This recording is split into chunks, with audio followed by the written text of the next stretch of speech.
নমস্কার বন্ধুরা, আমার সায়ন্তিস কিচেন চ্যানেলে আপনাদের সকলকে জানাই স্বাগত।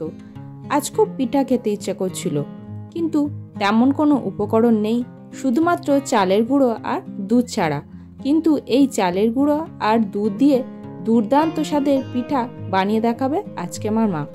তার জন্য ভিডিওটা স্কিপ না করে শেষ পর্যন্ত দেখতে থাকুন। তবে এই পিঠার রেসিপিটা আপনারা হয়তো অনেকেই খেয়ে দেখেছেন। তার জন্য প্রথমে একটা বাটিতে অল্প একটু জল, তাতে সামান্য নুন আর অল্প একটু ঘি দিয়ে মিশিয়ে জলটা ভালো করে ফুটে উঠলে অল্প অল্প করে চালের গুঁড়ি দিতে হবে আর একজন নাড়াতে হবে। চালের গুঁড়ি দেওয়ার সাথে সাথে না নাড়ালে কিন্তু চালের গুঁড়ি জমাট বেঁধে যাবে এবং এটা খেতে ভালো হবে না। তারপরেই এটা গ্যাসের ওপরে মোটামুটি 30 থেকে 40 সেকেন্ডের মতন একটুখানি ভালো করে মিশিয়ে নিতে হবে সমস্ত এই চালের গুঁড়োগুলো দেওয়ার পরে, কারণ তারপরেই কিন্তু এটা জমাট বেঁধে যাবে। এইবার এটাকে গ্যাসের থেকে নামিয়ে একটুখানি ঠান্ডা করে নিতে হবে। এইবার ঠান্ডা হয়ে যাওয়ার পর এটাকে হাত দিয়ে আস্তে আস্তে করে মেখে নিতে হবে, যাতে এটা একদম সফট ডোয়ে পরিণত হয়। তবে এখানে এই ডোটা পারফেক্ট হয়েছে বলে মাখার সময় হাতে কিন্তু একদম জড়িয়ে যাচ্ছে না। ডোটা যদি পারফেক্ট না হয় তাহলে কিন্তু মাখার সময় এটা হাতে জড়িয়ে যাবে।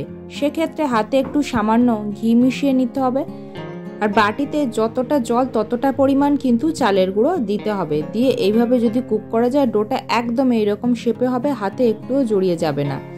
আমার মা যেভাবে এটাকে ঠেসে নিচ্ছে দেখুন, হাতে কিন্তু এক ফোঁটাও জড়িয়ে যাচ্ছে না। এখানে আমার মা হাতে কোনো প্রকার ঘি বা চালের গুঁড়ি কিছুই ব্যবহার করেনি। এবার এটাকে ভালো করে ঠেসে নেওয়ার পর তারপর এটার থেকে ছোট্ট ছোট্ট করে গুটি কেটে নিতে হবে। এখন হয়তো অনেকেই বুঝতে পারছেন যে আজকে আমার মা কোন পিঠার রেসিপি বানিয়ে দেখাবে। ঠিকই ধরেছেন, আজকে দেখাবে চুষি পিঠা। তার জন্য ছোট ছোট গুটি কেটে নেওয়ার পর তারপর দুই হাতের সাহায্যে এভাবে প্রেস করে চুষিগুলো বানিয়ে নিতে হবে। আর যে থালায় রাখবেন তার তলায় হালকা একটুখানি চালের গুঁড়ো আগে পাতিয়ে দিয়ে তার উপরে যদি এইগুলো রাখা হয় তাহলে কিন্তু চুষি পিঠা কেউ কারোর গায়ে আর জড়িয়ে যাবে না। অনেকেই চুষি পিঠার নানান ধরনের পদ্ধতি দেখিয়েছেন, তবে হাত দিয়ে বা এইভাবে হাতের সাহায্যে থালায় এরকম ঘষে যদি চুষি পিঠা করা হয় তাহলেই কিন্তু সেটা পারফেক্ট হবে। আদারওয়াইজ আপনি যেভাবে চুষি পিঠা করেন না কেন চুষি পিঠার কিন্তু এই শেপটা আসবে না। অনেকেই গ্রেটারের সাহায্যে চুষি পিঠা করেন, কিন্তু সেভাবে করলে কিন্তু এটা সীতাভোগের মতো হবে। দুটো সাইড সরু আর মাঝখানটা মোটা যে শেপটা হয় এই শেপটা কখনোই আসবে না, ওটা ঠিক চাউমিনের মতো মিশে যাবে। তাই হাত দিয়ে এইভাবেই সমস্ত চুষি পিঠাগুলো বানিয়ে নেওয়া হলো। তারপর কড়াইয়ের ভিতরে দিয়ে দেওয়া হলো 1/2 লিটার লিকুইড দুধ। দুধটা দিয়ে হালকা একটুখানি গরম করে নিতে হবে। তবে দুধটা দেওয়ার সাথে সাথে কিন্তু অনবরত নাড়তে হবে, না হলে তলায় জড়িয়ে যাবে। তারপর দুধটা যখন হালকা একটু গরম হয়ে আসবে তার থেকে এইভাবে 2 হাতা দুধ একটা বাটিতে তুলে নেওয়া হলো। তারপর এর ভিতর দিয়ে দিতে হবে মিল্ক পাউডার। এখানে 2 টিস্পুন মিল্ক পাউডার আর 2 টিস্পুন চিনি দিয়ে দেওয়া হলো।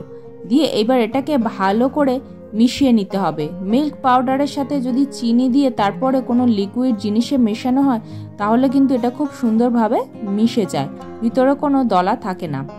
আর সেই সুযোগে দুধটাও কিন্তু দেখুন ফুটে উঠেছে, কিন্তু এটাকে অনবরত নাড়াতে হবে। এইভাবেই নাড়াতে নাড়াতে ততক্ষণে বাটির যে গুঁড়ো দুধ আর লিকুইড দুধের মিশ্রণটাও একদম সুন্দরভাবে মিশে গেছে দেখুন। এইবারে এই ফুটন্ত দুধের ভিতরে দিয়ে দিতে হবে বানিয়ে রাখা চুষি পিঠাগুলো। যেহেতু থালার গায়ে হালকা একটু চালের গুঁড়ো মাখিয়ে নিয়েছিলাম সেই জন্য কিন্তু চুষি পিঠাগুলো কেউ কারোর গায়ে জড়ায়নি, জাস্ট দেওয়ার সাথে সাথে এর ভিতরে পড়ে যাবে। একদম ফুটন্ত দুধে কিন্তু চুষি পিঠাগুলো দিয়ে দিতে হবে।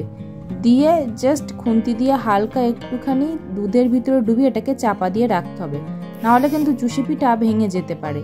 যদি এইভাবেই এটাকে দিয়ে মোটামুটি 4 থেকে 5 মিনিট ঢাকা দিয়ে রাখতে হবে, যতক্ষণ না এটা দুধে ভিজে শক্ত হয়ে যায়।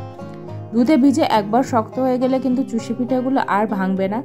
তারপর 4 থেকে 5 মিনিট পর ঢাকনা খুলে এটাকে একটুখানি নেড়ে দিয়েছি আর তার সাথে একটা এলাচের মুখটা ফাটিয়ে এর ভিতরে দিয়ে দিলাম।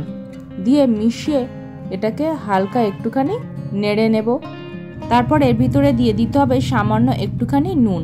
চুষিগুলো বানানোর সময় নুন দেওয়া হয়েছিল, যেহেতু দুধের ভিতরে কোনো নুন নেই, সেজন্য সামান্য একটুখানি নুন দেয়া হলো, দিয়ে ভালো করে মিশিয়ে নিতে হবে, তবে খুব হালকা হাতে। তারপর এর ভিতরে দিয়ে দিতে হবে 2 টেবিল স্পুন চিনি। চিনির পরিমাণটা এখানে কম দেয়া হলো, তার কারণ যখন গুঁড়ো দুধটা লিকুইড দুধের ভিতরে মিক্স করেছিলাম তার ভিতরে কিন্তু 2 টেবিল স্পুন চিনি দেওয়া হয়েছিল, সেজন্য এখানে চিনির পরিমাণটা কম দেয়া হলো। চিনিটা দিয়ে হালকা হাতে আবারও একটুখানি মিশিয়ে নিতে হবে, কারণ চিনিটা গলে যাওয়ার পরে কিন্তু দুধটা একটু হালকা হয়ে যাবে। চিনিটা দেওয়ার পর হালকা একটুখানি ঢাকা দিয়ে রাখা হলো। দুধটা ফুটে গেছে, এবার দুধটা একটু ঘন হয়ে গেছে। ওপর থেকে যে গুঁড়ো দুধ লিকুইড দুধে মিক্স করে নিয়েছিলাম সেটা দিয়ে দেওয়া হলো। শেষে এইটা দেওয়ার ফলে এর থেকে খুব সুন্দর একটা ফ্লেভার আসবে এবং খুব তাড়াতাড়ি এটা ঘন হয়ে যাবে। তারপর এটাকে ভালো করে একটুখানি মিক্স করে নিয়েই যেই এটা ফুটে উঠবে, সাথে সাথে গ্যাসের ফ্লেম অফ করে এটাকে নামিয়ে সার্ভ করে দেওয়া হলো। এই সমস্ত টিপস ফলো করে মায়ের মতো একদম পারফেক্ট চুষি পিঠে বানিয়ে নিন শীতের দিনে। এটাকে বাটিতে তুলে বেশ কয়েক মিনিট রেখে দিয়েছি, ঠান্ডা হয়ে গেছে, এটা সুন্দরভাবে বসে গেছে। আমার এই ভিডিওটা ভালো লাগলে অবশ্যই লাইক, কমেন্ট, শেয়ার এবং সাবস্ক্রাইব করতে ভুলবেন না।